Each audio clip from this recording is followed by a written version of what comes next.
Olá, turma, tudo bem com vocês? Espero que sim. Vamos iniciando a nossa aula de português do dia 1º de outubro de 2020, quinta-feira, né? Vamos falar sobre palavras terminadas em O e terminadas em E, tá? Hoje nós vamos usar o nosso livro de português, mas temos o nosso resumo lá no WhatsApp e também no Facebook, tá bom? Então vamos lá. Eu coloquei aqui alguns exemplos. No caso, vamos primeiro para as palavras terminadas em vogal, com a vogal E, né? No caso, tomate e alicate. Quando a gente vai pronunciar essas palavras, no caso, a gente acaba falando, ao invés da vogal E, a gente fala a vogal I, emite o som da vogal I. Tomate, alicate, tá? E às vezes a gente algumas pessoas acabam escrevendo o que escutam, escrevem errado. Por isso que a gente precisa ler bastante, exercitar bastante a escrita também, para a gente poder falar corretamente e escrever corretamente. A gente também, eu vou agora falar no caso da vogal, das palavras que terminam com a vogal O. No caso, comendo e fazendo. A gente acaba pronunciando fazendo, eu estou fazendo um bolo, eu estou comendo uma pizza. Sem perceber, a gente emite o som, a gente emite a vogal U quando a gente vai falar, tá? E no mesmo caso de cima, a gente acaba, em algumas situações, as pessoas acabam escrevendo errado. Mais uma vez é o que eu falo para vocês, por isso que a gente precisa exercitar, tá bom? Então vamos lá para o nosso trabalhinho da página 181, tá? A página 180 é o que eu falei agora, tá? É uma explicação da matéria, do conteúdo. Então, no primeiro exercício, a gente tem um ditado.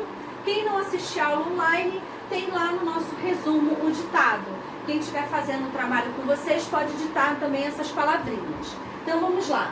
A primeira palavra, cavalo, depois troféu, cacau, urubu, bambu, queixo, sapato, olho e caju. Vamos de novo. Cavalo, troféu, cacau, urubu, bambu, queixo, sapato, olho e caju, tá bom? São essas palavrinhas do ditado. Vamos para o número 2. Veja os elementos representados pelas imagens a seguir e escreva o nome deles. Então, aqui temos 4 elementos, né? 4 figuras. E aí vocês vão escrever nas linhas da caligrafia, tá? Uma outra coisa que eu vou falar para vocês. Por exemplo, a última palavrinha aí é caqui.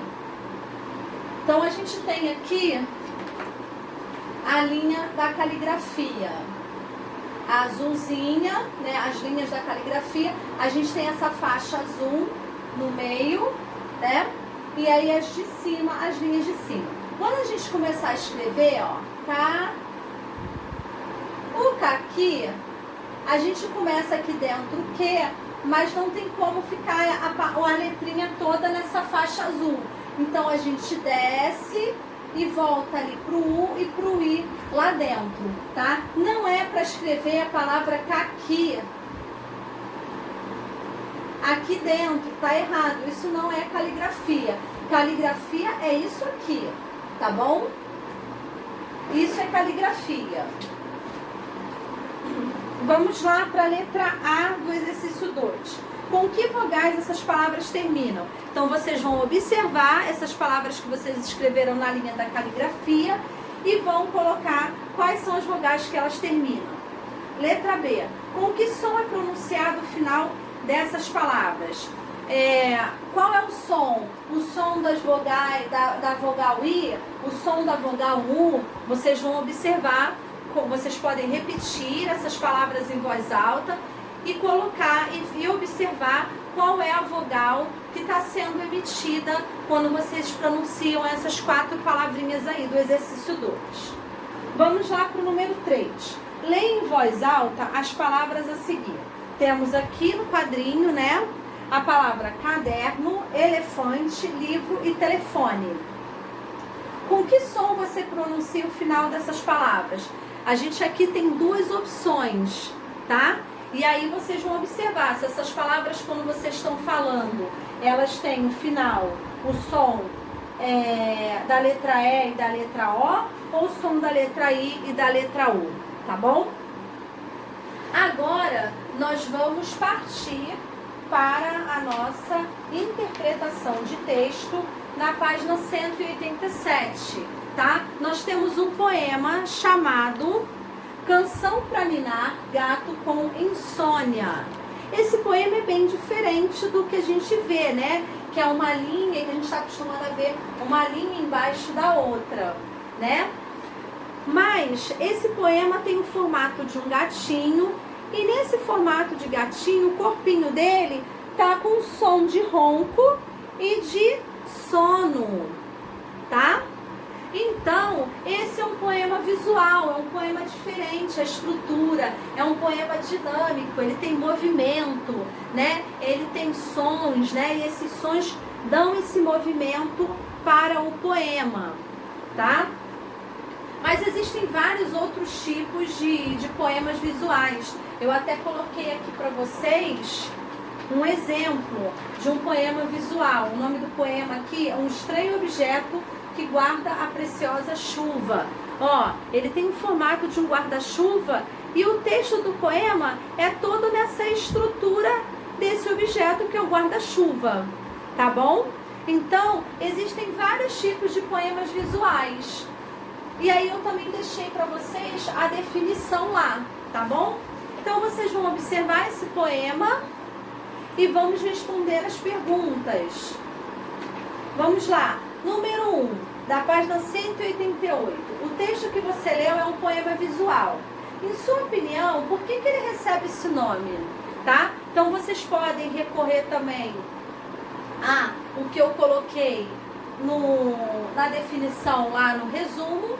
E também é uma resposta pessoal. Por que vocês acham que é um poema visual? Né? Visual, chama atenção. Visual fala de visão, né? De olho, né? Ele chama atenção da nossa visão, né? Pela estrutura, pelo formato diferente, né? Então vocês vão colocar aí por que vocês acham que ele recebe esse nome. Escreva o título do poema, tá? O título é sempre o que vem antes da história, tá? Ele tá sempre no topo e centralizado, tá? Vamos lá. Número 3. Pinte o quadro que apresenta o significado da palavra insônia. Medo do escuro, incapacidade de miar ou dificuldade de dormir, tá? Vão marcar uma dessas opções, pintar, né? Número 4. Marque com V para as alternativas verdadeiras e F para as falsas. Temos aí 4 afirmativas. Vocês vão observar de acordo com o poema. No poema há rimas e versos. No poema, o formato do poema sugere a imagem de um gato, né? Rima e verso, rima é quando você tem... versos são as linhas do poema, né? E aí você observa aí nesse poema, tem linha no poema, né? Tem uma frase de cima finalizando com o som da de baixo, é a rima. Não tem. Então vocês vão observando. O formato do poema sugere a imagem de um gato. O título não tem nenhuma relação com o poema. Ninar significa fazer dormir. Então vocês vão observar essas 4 opções e vão marcar verdadeiro para V para verdadeiro e F para falsos. 5. A imagem do gato foi feita com a repetição do termo ron-ron, né? Que nesse poema sugere o ronco de uma pessoa, o ruído produzido pelo gato ou o nome do gato, tá? Então vocês vão observar. É um som que o gato está emitindo? Ron, ron, ron. Ou de uma pessoa, um ronco de uma pessoa, ou é o nome de um gato.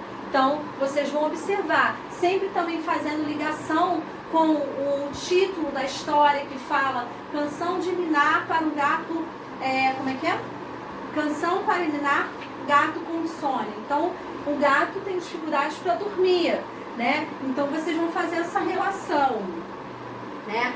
Foi feita a repetição do ronron, que nesse poema sugere o ronco de uma pessoa, o ruído produzido pelo gato, o nome do gato, né? É o som que ele está produzindo. Então, vocês vão observar os detalhezinhos do texto, do poema, para vocês poderem responder essas 5 questões, tá bom? Então nós vamos encerrando por aqui, para o vídeo não ficar muito longo, senão ficar cansativo para vocês. Então nós vimos palavras terminadas com O e com E, que a gente pronuncia e acaba pronunciando sempre com a vogal I, né, no caso das palavras terminadas em E, e nas palavras terminadas em O a gente acaba pronunciando a vogal U. E nós vimos sobre o poema visual, tá bom? Um grande beijo para vocês e até amanhã, se Deus quiser.